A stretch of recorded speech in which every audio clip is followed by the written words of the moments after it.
పిల్లలు, ఈ రోజు మీకు ఒక మంచి కథతో మీ ముందుకు వచ్చేసాను. మరి కథలోనికి వెళ్దామా? మరి ముందుగా GK Tatas YouTube channel subscribe చేయండి, లైక్ అండ్ షేర్ కూడా చేయండి. ఒక పెద్ద ఆఫ్రికన్ సింహం దట్టమైన అడవిలో నిద్రిస్తోంది.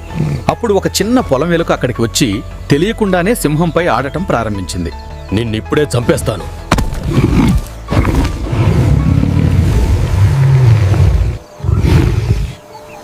మహారాజా, దయచేసి నన్ను వదిలేయండి.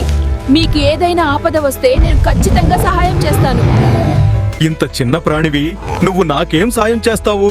అని సింహం నవ్వి ఒక గ్రే ఎలుక మీద జాలిపడి దానిని వదిలేసింది. కొన్ని రోజుల తర్వాత వేటగాళ్లు వేసిన వలలో సింహం చిక్కుకుంది. అది బయటికి రాలేక గట్టిగా అరవడం మొదలుపెట్టింది.